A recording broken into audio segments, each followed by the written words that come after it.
há bastante tempo. Começamos em Gênesis capítulo 1 e hoje entramos em mais um livro, o livro de 1 Reis. Estreamos o livro de 1 Reis hoje.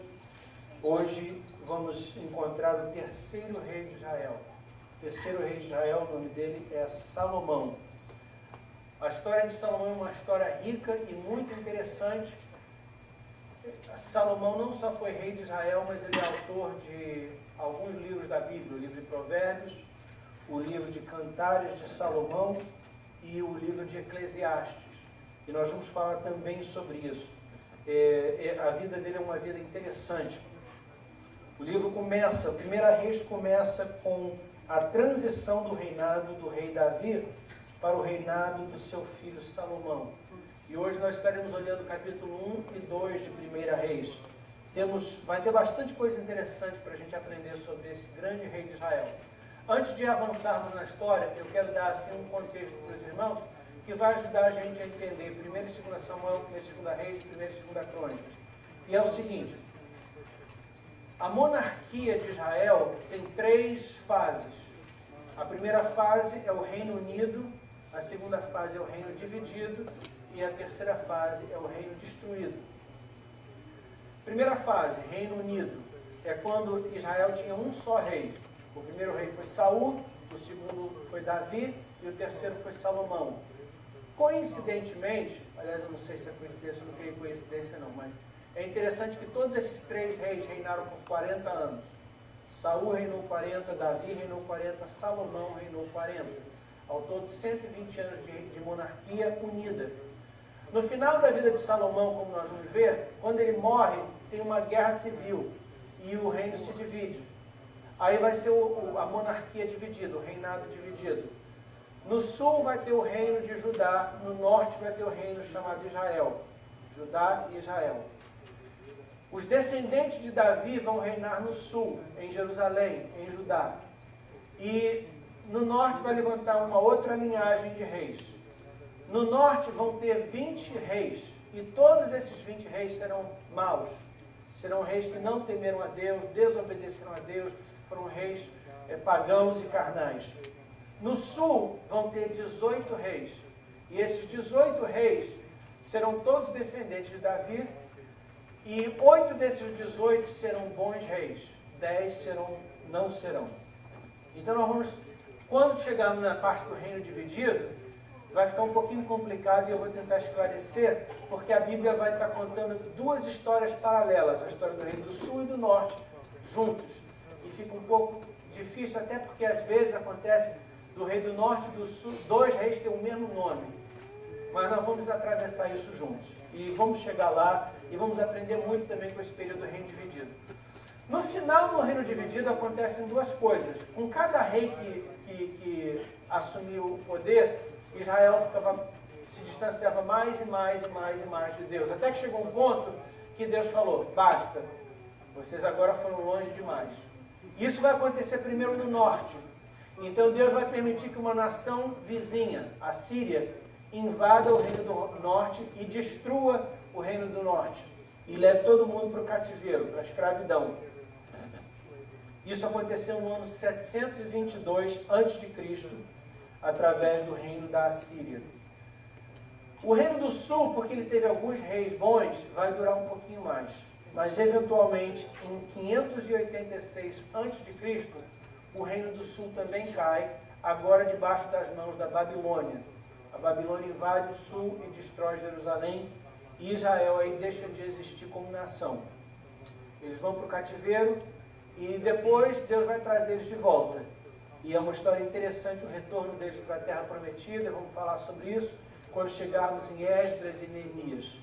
Mas eu já estou me adiantando bastante. O que é importante para nós hoje é entender que tem o Reino Unido, Saul, Davi e Salomão, depois o Reino Dividido, reis no sul e reis no norte, e depois o Reino Destruído. Primeiro o Reino do Norte e depois o Reino do Sul. Muito bem. Vamos começar essa longa, mas interessantíssima caminhada dos reis de Israel. E hoje falaremos então sobre o capítulo 1 e 2, que é a transição entre o reino de Davi e o reino de Saul. 1ª e 2ª Reis eram originalmente um só livro. O livro é chamado de Reis porque registra a história dos reis de Israel. Mas não se trata meramente de um livro de história. Não é simplesmente uma lista de fatos. É uma história com uma lição. É a história das obras de Deus no reino de Israel. E é isso que vamos ver. Vamos ver a mão de Deus agindo. Começamos a nossa leitura hoje em 1 Reis capítulo 1, versículos 1, 5 e 6. 1 Reis 1, 1. O rei Davi estava bem velho. Os seus servidores o cobriam com cobertas, mas ele não conseguia se aquecer. No final da vida de Davi, Davi estava bem velhinho e ele estava sempre com frio, sempre tremendo de frio. E a Bíblia conta aqui um evento até engraçado. Como ele sentia muito frio, principalmente de noite, alguém teve uma ideia. Falou, vamos dar a Davi uma mulher para aquecer ele. É interessante que o problema de Davi foi ter tido muita mulher. A última coisa que ele precisava na vida dele era mais uma. Mas a Bíblia aqui não está aprovando esse plano, mas simplesmente registrando o que o ser humano fez. Eles então fizeram um concurso de beleza e encontraram uma jovem muito bonita e fizeram dela a enfermeira pessoal de Davi. A Bíblia deixa claro que Davi não teve nenhum relacionamento sexual com ela. No entanto, ela dormia com Davi. E o trabalho dela era cuidar dele e aquecê-lo de noite. Olha que maluquice. Isso vai dar um problema tremendo, porque nós vamos ver no capítulo mais tarde que isso vai gerar um problema que eles não esperavam. Mas muito bem, o nosso interesse hoje, na realidade, está no versículo 5. A Bíblia diz assim, Absalão havia morrido, mas o filho mais velho de Davi, que ainda estava vivo, era Adonias, filho de Davi com Agite. Adonias era um homem muito bonito, e Davi nunca o havia repreendido. E ele queria muito ser rei. É interessante, aqui nós encontramos mais uma vez essa frase. Davi nunca havia o repreendido. A gente tem notado isso na vida de Davi. Davi não repreendeu a Absalão. Davi também não repreendeu ao filho que tinha abusado de Tamar. E assim por diante. E a gente está vendo aqui um pouquinho da psicologia de Davi. Davi foi um grande salmista, um grande líder, um grande político, um grande general, um grande homem. Mas em casa ele não foi nem um bom marido, nem um bom pai, infelizmente. E aqui nós vemos mais um filho dele vai dar dor de cabeça. Outra coisa interessante aqui é notar que isso aqui, queridos, é cumprimento da profecia de Natã. Deus falou através de Natã que a espada nunca se distanciaria da família de Davi e que a rebeldia ia partir da casa dele mesmo, dos que estão mais próximos dele. E já vimos que Absalão tentou tomar o trono dele. E aqui mais um filho, Adonias, tentou tomar o trono de Davi. O que aconteceu? Na confusão, Natã o profeta, e a gente já aprendeu sobre Natã, aquele amigo de Davi, Natã o profeta entrou em cena e ajudou a corrigir a situação, porque o trono havia sido prometido a Salomão. Salomão não era o filho mais velho de Davi, mas Deus tinha dito a Davi que Salomão seria o próximo rei de Israel. Quando Adonias tentou aproveitar a situação e tomar o trono de Davi, Natã foi falar com Betsabá, que era mãe de Natã, e falou, olha, você tem que tomar uma providência. Vai lá falar com o rei, e ele até instruiu a Batseba como se dirigir ao rei. Olha, vai lá, fala assim, assim, assim. Enquanto ela estava falando com Davi, Natã também compareceu diante do rei Davi e completou a mensagem.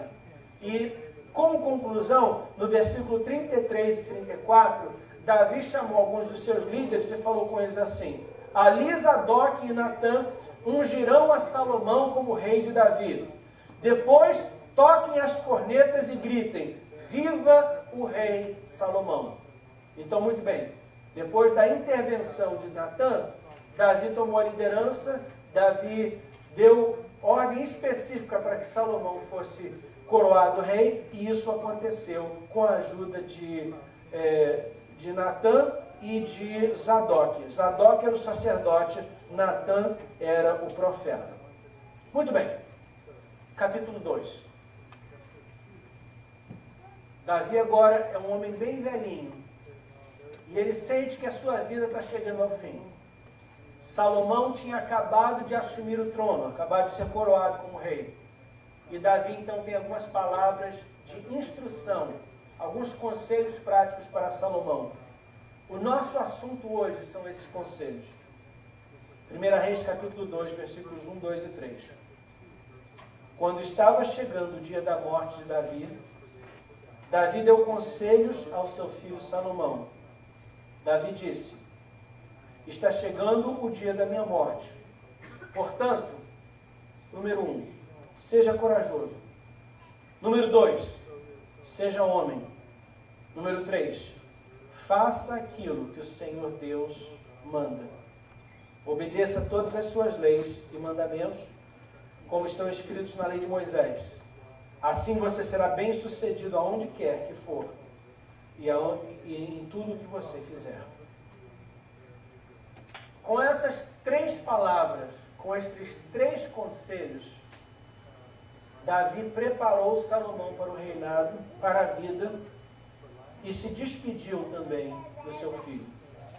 Eu gostaria que nós estudássemos mais de perto esses 3 conselhos de Davi.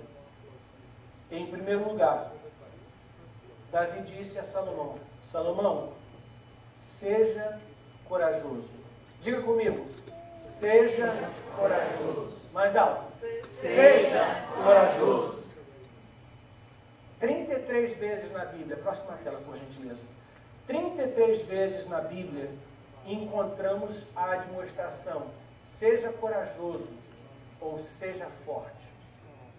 33 vezes na Bíblia Deus diz: seja corajoso, seja forte, seja corajoso.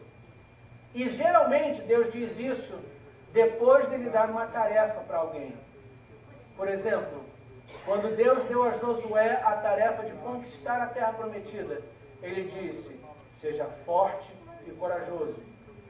Quando Paulo, no Novo Testamento, disse a Timóteo: Timóteo, pregue a palavra, lidere a igreja, aí ele disse: seja forte e corajoso.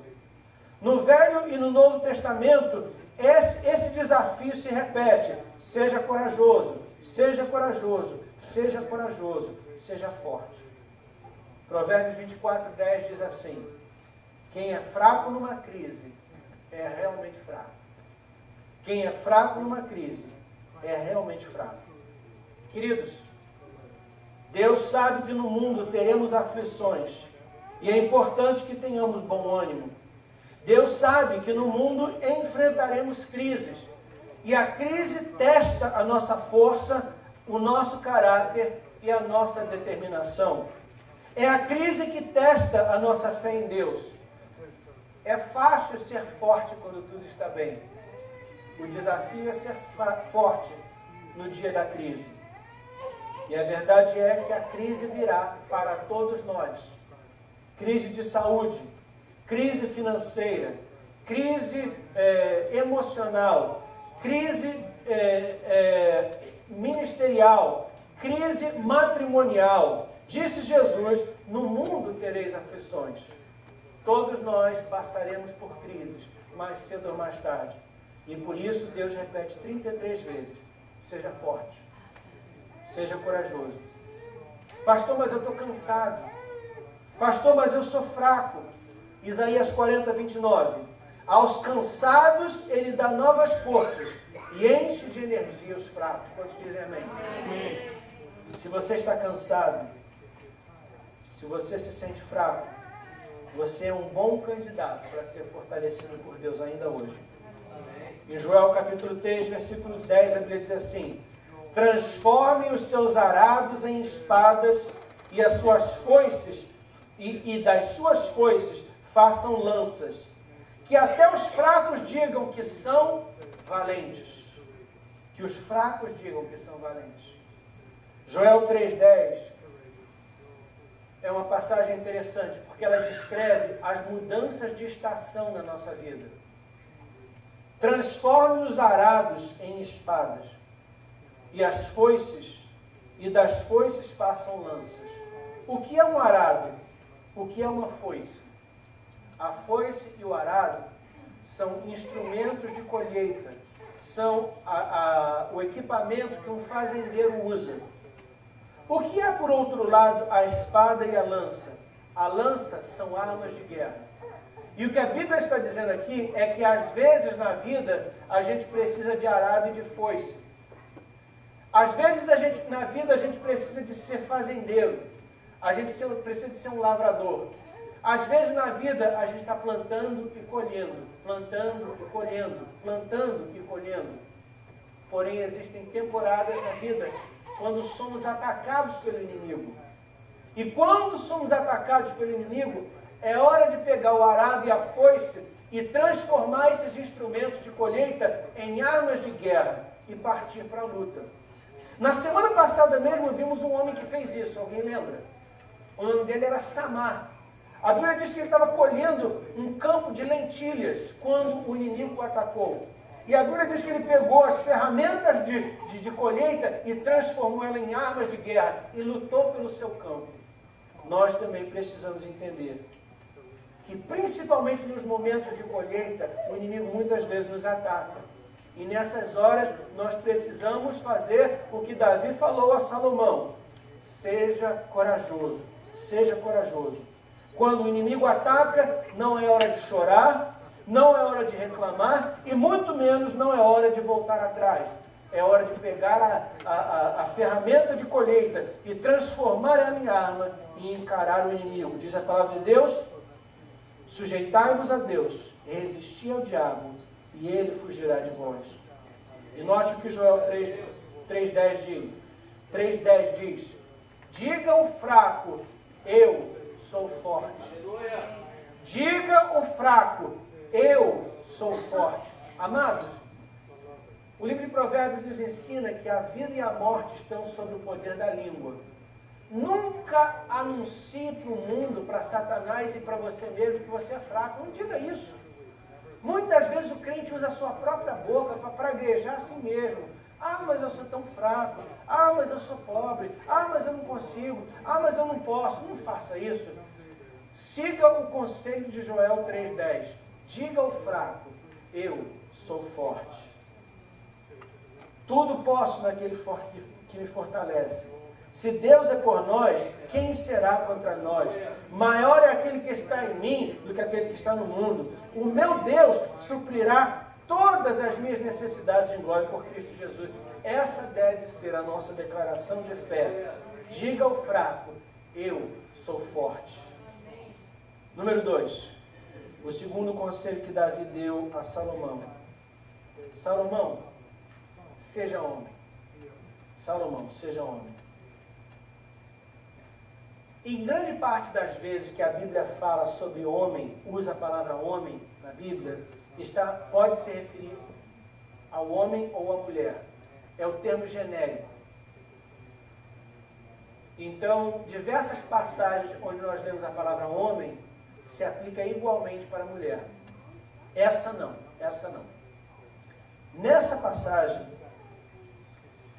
a palavra no hebraico e o contexto mostram que Davi está falando em homem, não no termo genérico, como raça humana, mas ele está falando como homem, como gênero masculino, o gênero masculino. Davi olhou nos olhos do seu filho Salomão e disse, Salomão, seja macho, seja homem, seja o gênero masculino, porque Deus te fez o gênero masculino. Davi estava instruindo Salomão aqui a desenvolver e demonstrar a sua masculinidade. Isso é importante. Eu quero tirar alguns momentos para falar com a igreja e, em particular, com os homens. Vivemos numa época da história em que há uma confusão muito grande no que tem a ver com o gênero masculino e feminino. Mas Gênesis 1:27 deixa claro que Deus só criou 2 gêneros, o macho e a fêmea, o masculino, o feminino, o homem e a mulher. Diz a palavra de Deus, assim Deus criou os seres humanos. Ele os criou parecidos com Deus. Ele os criou homem e mulher. Biblicamente falando, queridos, só existem dois gêneros. O gênero masculino e o gênero feminino. O que passa disso é de procedência maligna. Nos nossos dias, fala-se muito em homossexualismo, em lesbianismo, em bissexualismo e no que eles agora chamam de transgênero, ou a pessoa que muda de gênero.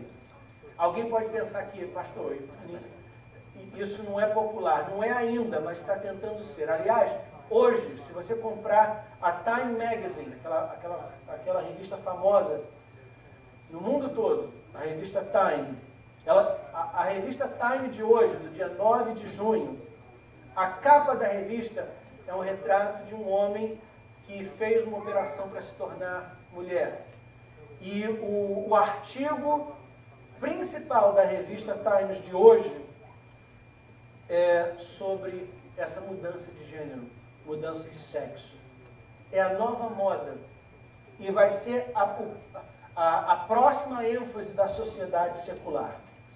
Nos últimos 3 ou 4 anos, vimos uma batalha muito grande e uma promoção muito grande do homossexualismo e do lesbianismo. O mundo agora, a sociedade secular, está movendo para o próximo capítulo dessa saga. E o próximo capítulo é promover o bissexualismo e o transgênero. As pessoas que eram homens e agora querem ser mulher, e mulheres que agora querem ser homem. Amados, eu quero deixar isso bem claro. A Bíblia fala de 2 gêneros, masculino e feminino. Em 1 Coríntios 14, 33, ainda diz assim, porque Deus não é Deus de confusão. Deus não é Deus de confusão. Confusão não vem de Deus. E eu quero desafiar os homens da nossa igreja. Eu quero desafiar os homens da nossa igreja a desenvolverem, como Davi falou com Salomão, a desenvolverem e demonstrarem a sua masculinidade. Eu quero falar principalmente com os jovens da nossa igreja, com a nova geração da nossa igreja, que não se enganem com a mentira de Satanás que tenta gerar confusão e eliminar a distinção entre um gênero e outro.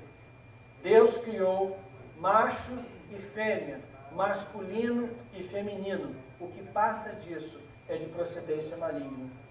E a confusão dos gêneros é diabólica, queridos.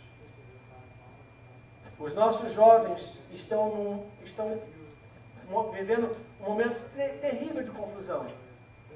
Os nossos jovens não sabem mais o que é ser homem. Muitos deles, não são todos, obviamente. As nossas moças estão perguntando o que é ser mulher. E a igreja precisa de ter uma voz clara sobre isso. Eu tenho orado e pensado bastante sobre o assunto. E eu quero tirar um domingo onde eu tenha mais tempo para desenvolver esse assunto, principalmente o tema da masculinidade. Possivelmente, eu não sei, eu vou orar essa semana, possivelmente até faça isso no domingo que vem, já que vai ser aqui na América, Dia dos Pais. A igreja precisa de tomar uma posição e esclarecer a importância da masculinidade e da feminilidade, do homem que é homem e da mulher que é mulher. O mundo está tentando gerar confusão entre os papéis e apagar as diferenças, mas as diferenças existem. São diferenças biológicas, são diferenças emocionais e são diferenças espirituais. O homem e a mulher têm valor igual diante de Deus. O homem não é mais valioso que a mulher e a mulher não é mais valiosa que o homem. Valores iguais, mas funções diferentes. Valores iguais, mas responsabilidades diferentes. Valores iguais, mas talentos diferentes. Eu, estudando o assunto, eu encontrei uma doutora que falou uma coisa interessante. ela diz que as mulheres nascem, mas os homens são feitos. E ela baseou isso num fato biológico, que para dizer a verdade eu não conhecia. Ela conta de que quando uma criança começa a se desenvolver no útero da sua mãe, toda criança, no princípio do seu desenvolvimento, é uma menina. Mas quando a menina vai ser um menino, o feto, eu não quero chamar de feto, eu quero chamar de criança mesmo, porque o mundo usa essa palavra feto para tentar nos convencer que o que está dentro da mulher não é uma criança, mas é uma criança. Então, quando a criança desenvolvendo no ventre da sua mãe, bem cedo no seu desenvolvimento, ela toma um banho de um determinado hormônio, e é esse hormônio que muda o curso do desenvolvimento dela, e a partir daí ela vai desenvolver os órgãos masculinos e ela vai ser um menino. Essa criança vai ser um menino. Então ela diz que, baseada nisso, ela usa essa frase: as mulheres nascem, mas os homens são feitos. Em outras palavras, para a criança ser homem, algo a mais tem que acontecer. E ela enfatiza o fato, e que eu saiba, essa mulher não é nem crente, mas ela enfatiza o fato de que o desenvolvimento da personalidade masculina leva um tratamento especial, algo a mais que tem que acontecer. E eu creio que ela tem razão. Aliás, queridos, eu creio que o inimigo sabe disso. E é por isso que o inimigo tem desenvolvido toda uma campanha para destruir a masculinidade. Eu creio nisso. Através do divórcio e através da intervenção do governo na vida familiar, a sociedade aos poucos está eliminando a presença do homem na família. Aqui na América, por exemplo, a maioria das crianças já nascem fora de um casamento. É interessante porque todas as pesquisas que fazemos mostram claramente que o ambiente mais saudável para uma criança, o ambiente que vai dar a maior possibilidade da criança crescer e ser um ser humano saudável, maturo e próspero, é se ela crescer num lar em que haja um pai e uma mãe unidos em casamento. Não é uma, nem duas, nem 10. A maioria das pesquisas confirmam isso. E é exatamente isso que a Bíblia ensina. No entanto, a sociedade, aqui, e vamos falar sobre a América em particular, porque é aqui que vivemos. Nos últimos 50 anos, a sociedade americana está envolvida num experimento que está começando a dar fruto, e os frutos são péssimos. E o experimento é tentar construir uma nova família. Uma das coisas que está acontecendo é a eliminação do homem. Mais de uma pesquisa mostra que uma pesquisa em particular, fizeram uma faculdade dos Estados Unidos, fez um levantamento sobre o denominador comum entre as pessoas na cadeia. Pegaram milhares de pessoas na cadeia e tentaram descobrir qual é o fator em comum que a maioria delas tem. E o fator número 1, queridos, não é falta de dinheiro, não é falta de educação escolar. O fator número 1, o fator mais comum entre as pessoas que estão na cadeia é a ausência de um pai. É a ausência de um pai. Para o choque de muitos, a ciência está comprovando o que a Bíblia ensina. As crianças precisam dos seus pais.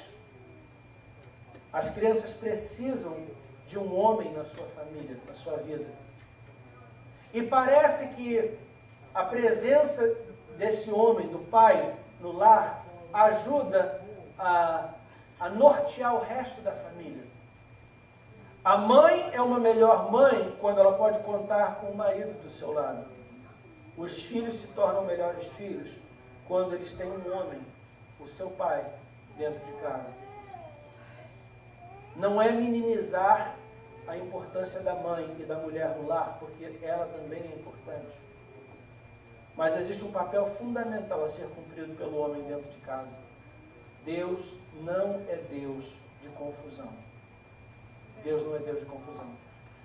Deus deu ao homem o importante papel de liderar o seu lar. A Bíblia diz que o homem é o cabeça do lar. Isso não significa que ele é um ditador. Os melhores casamentos funcionam numa parceria entre homem e mulher. Mas a Bíblia é clara em dizer que Deus deixou a liderança do lar nos ombros do marido. O marido parece ter a responsabilidade de prover, de proteger e de dirigir o lar. Prover, proteger e dirigir o lar.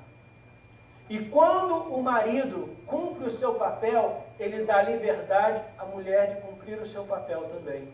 E das crianças crescerem num ambiente que vai permitir que elas sejam bem-sucedidas na vida. Davi olhou nos olhos de Salomão e falou: Salomão, seja homem. Salomão, seja homem. Eu quero dizer aos homens da nossa igreja: homens, vamos aprender juntos com Deus. Vamos aprender juntos na Bíblia.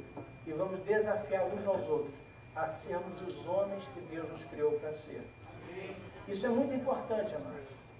Eu quero falar agora rapidamente com os homens. Homens, resista o espírito de confusão que há no mundo. Jovens, resistam o espírito de confusão que há no mundo. Eu sou tão... eu não sei que palavra usar, quadrado, velha guarda, não sei. Eu sou tão tradicional nesse ponto de vista que eu não gosto, eu nem uso roupa unissex. Se eu vou num lugar, eu vejo numa loja, calça unissex, camisa unissex, eu não quero nada a ver com aquela roupa, eu vou na próxima loja. Não é porque é pecado usar essa roupa, não, mas eu quero que a minha roupa diga que eu sou homem. Eu não quero usar uma roupa que sugere que eu sou mulher. Ou que parece ser... Existe um termo agora que se usa, é o metro-homem. Metro-homem é o homem que evoluiu e desenvolveu o seu lado feminino. E ele agora se veste com parecido... Não é que ele se veste como mulher, ou ele se veste com roupa feminina, mas ele não tem medo de mostrar o seu lado feminino, entre aspas. Então ele uma roupa mais afeminada. Ele talvez use maquiagem, ele vai fazer a sua sobrancelha, ele senta como mulher, ele gesticula como mulher, porque ele é o metro-homem, ele é um homem que desenvolveu o seu lado feminino. Queridos, eu creio que isso é um espírito de confusão, isso não é saudável, isso não faz bem nem para o homem nem para a mulher. Deus não é Deus de confusão, Deus não é Deus de confusão. Isso é uma estratégia do inimigo para confundir. Isso é uma estratégia do inimigo para confundir. Não é saudável. E eu quero ter cuidado aqui, porque eu sei que certas coisas são opiniões minhas. Eu tento sempre diferenciar entre a opinião minha e o que a Bíblia diz. Se a Bíblia diz, é sagrado. Se a opinião do pastor Flávio, é a minha opinião. Então eu quero ter cuidado com isso. Eu quero reconhecer que certas coisas são opiniões minhas, opiniões pessoais. Mas eu não acho saudável, por exemplo, que o homem use as mesmas joias que a mulher usa. Se você vai usar joia, use uma joia masculina. Use um relógio masculino. Use uma coisa que diz, eu sou homem. E o mesmo para as mulheres. Mulheres, usam uma joia que diz, eu sou mulher. Essa coisa que confunde, que pode ser homem, pode ser mulher. Estilos de cabelo. E mais uma vez, aqui é a minha opinião, mas estilo de cabelo que pode ser de homem ou de mulher, é confusão, queridos. Usa um estilo. E eu não estou falando que você tem que estar... Homens, eu não estou falando que você tem que ter cabelo curtinho como o meu. Eu tenho esse cabelo curto porque eu gosto desse cabelo. Eu gosto de cabelo curto. Quando eu vou no cabeleireiro, eu falo pro barbeiro, corta o meu cabelo estilo semi-militar. E eu só não falo estilo militar porque a minha esposa não gosta. A última vez que eu cortei cabelo militar, ela quase me botou para fora de casa. Então, para honrar minha esposa, eu falo semi-militar. Mas eu não estou dizendo que para ser homem você tem que ter esse cabelo curtinho assim, não, porque eu sei que tem homens que gostam de cabelo mais longo, e eu creio que isso não tem nada a ver, e Deus entende, e tem assim um espaço de variedade. Mas, queridos, deve haver uma diferença. É importante que haja uma diferença. E que o homem saiba que ele é homem, que a mulher saiba que ela é mulher, e que as pessoas lá fora saibam, eu sou homem, e saiba que a mulher é mulher. É importante que no casamento, essa noção que eu sou mulher, mas eu que uso as calças nessa casa, isso não é bíblico, isso não é certo, isso não é saudável. Amados, eu não estou dizendo aqui que a mulher não pode liderar, que a mulher não pode tomar frente, que a mulher não pode ser envolvida em negócios. O capítulo mais importante da Bíblia, que fala sobre a mulher e o papel da mulher, é Provérbios 31. E se você ler cuidadosamente Provérbios 31, você descobre que a mulher de Provérbios 31, a mulher virtuosa, é uma mulher que cuida do seu marido, cuida dos seus filhos, cuida da sua casa, mas não só isso. Diz a palavra de Deus que ela compra um terreno e vende. Ela é uma mulher de negócios. A Bíblia diz que ela tem até servos, empregados, ela dá ordem, ela tem uma equipe de pessoas que trabalham para ela. Então ela é uma líder, ela é uma administradora, ela é uma gerente, ela é uma mulher de negócios. Não tem nada errado em uma mulher ser uma mulher de negócios, não tem nada errado de uma mulher comprar, vender, ter uma conta bancária, assinar cheque, tomar decisões. Mas mulheres, não perca a sua feminilidade. Não deixe que o mundo te convença a tentar ser homem. Já tem homem suficiente no mundo. O mundo precisa de você como mulher. Seja feminina. Seja feminina na sua maneira de vestir, na sua maneira de agir, na sua maneira de tratar o homem. É engraçado, eu vejo isso, principalmente agora que eu estou... de quando em quando eu tenho que trabalhar em São Francisco, então eu pego o metrô para ir para São Francisco, eu estou observando mais isso, estou tendo a oportunidade de observar mais isso, como as mulheres de hoje em dia não sabem, por exemplo, um homem abrir uma porta para uma mulher hoje. A mulher olha com a cara assim, assustada, espantada, como se, uau, o que aconteceu? O que ele está querendo? Já olha para o homem com suspeita. É papel do homem ser cavalheiro, é papel do homem fazer o papel de homem, abrir a porta, ou se levantar. Por exemplo, às vezes eu estou sentado no metrô, e se eu pego o metrô cedo, eu consigo sentar. Se eu pego mais tarde, eu fico de pé mesmo. Mas às vezes eu estou sentado e entra uma mulher, uma senhora, e a coisa para mim mais natural, por causa da minha criação, por causa da Bíblia, porque a maneira que eu fui educado é me levantar e oferecer o meu assento. Eu já não faço mais. Porque a maioria das vezes a mulher diz, não preciso não, como quem diz, o que você está pensando que eu sou? Que eu sou igual a você ou melhor, está pensando o quê? Ela quase que se sente desafiada, é como você ofendeu ela por oferecer o seu assento. A senhora quer sentar? E a mulher hoje em dia se sente ofendida por isso. O que ele pensa que eu sou? Pensa que eu sou menos do que ele? Eu não acho que isso seja saudável. Eu não tenho um versículo para oferecer aqui, e talvez seja cafonice minha, mas eu quero ser sincero com os irmãos, eu não acho que isso é saudável. Eu não acho que isso faz bem para o lar, eu não acho que isso faz bem para a sociedade, eu não acho que isso faz bem para o reino de Deus. Essa confusão que existe hoje em dia, essa competição entre os gêneros, entre o homem e a mulher, isso não é saudável, isso não é bíblico. O homem precisa de ser homem e a mulher precisa de ser mulher. Há algo errado quando o homem fica feminino ou a mulher fica masculina. Gênesis 1, 27. Macho e fêmea os criou. Davi virou para Salomão e falou, Salomão, seja homem. Se Deus te fez homem, seja homem. Se Deus te fez mulher, seja mulher. Deus não é Deus de confusão. Eu oro para que Deus estabeleça em nossa igreja homens masculinos, homens fortes, homens corajosos, homens destemidos. E que haja na nossa igreja também mulheres que entendem o seu papel e o seu lugar, que não se sentem ameaçadas pelo homem e que possam assumir a sua posição no lar, na igreja e na sociedade.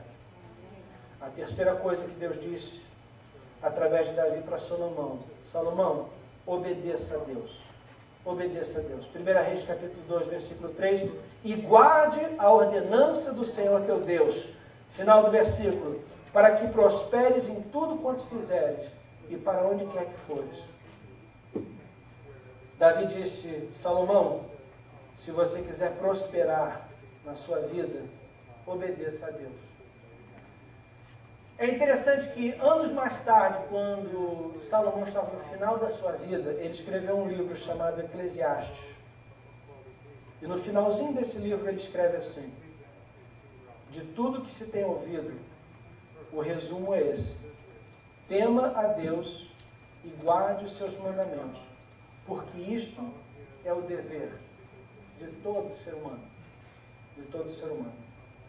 Porque Deus há de trazer a juízo toda a obra e tudo que está encoberto, quer seja bom ou seja mal. Olha que aviso importante aqui, queridos. Deus diz, tudo que você faz, bom ou mal, certo ou errado, em público ou encoberto, será trazido diante de Deus para julgamento.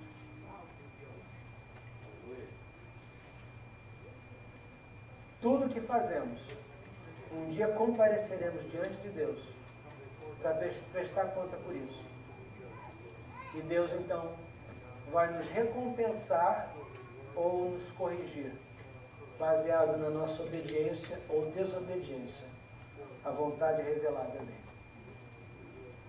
Encerramos, então, queridos, dizendo rapidamente, recapitulando, os 3 conselhos de Davi a Salomão.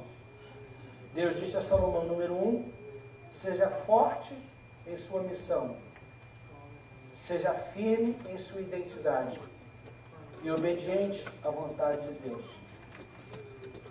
O que Davi disse a Salomão, Deus está dizendo hoje para nós. Sejamos fortes nos desafios que nos esperam, firmes em nossa masculinidade ou feminilidade, dependendo do nosso gênero, e obedientes à vontade de Deus. Põe-se de pé comigo.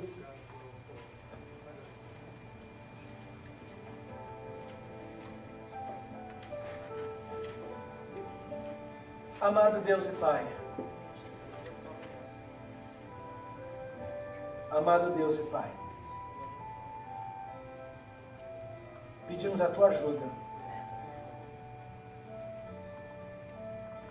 na aplicação da palavra que acabamos de aprender. Faz-nos forte mediante a oposição do inimigo e as lutas da vida. Provérbios nos lembrou que se formos fracos na hora da luta, seremos fracos sempre.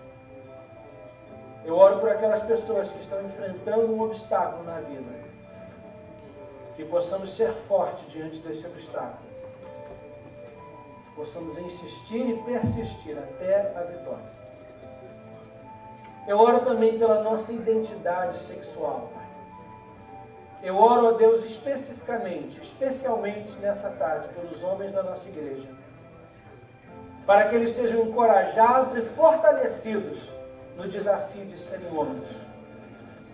Que nessa igreja possamos, ó Deus, que aqui na igreja possamos formar homens saudáveis, homens corajosos, homens gentis, homens educados, homens obedientes a Deus, homens que amam e que servem, homens que se sacrificam para o bem de outros, homens que um dia serão maridos e pais exemplares.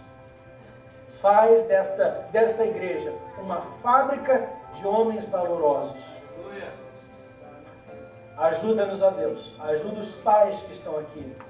Ajuda os homens que são maridos, que já são maridos, que já são pai. Para que possamos, Senhor, ser bênção à próxima geração e ajudar a orientar a próxima geração. Eu oro pelos jovens da nossa igreja. Eu oro pelos rapazes da nossa igreja, para que eles possam ver em nós, homens, um exemplo de masculinidade. E para que os nossos jovens, os nossos rapazes possam crescer para serem homens de Deus. Que eles não sejam confusos pela mentira do inimigo e pelo engano da sociedade. Por fim, ó Deus, eu te peço e oro para que tu nos ajude todos a sermos obedientes à tua palavra. Disse Davi a Salomão: se você for obediente, você será próspero aonde você for e em tudo que você fizer.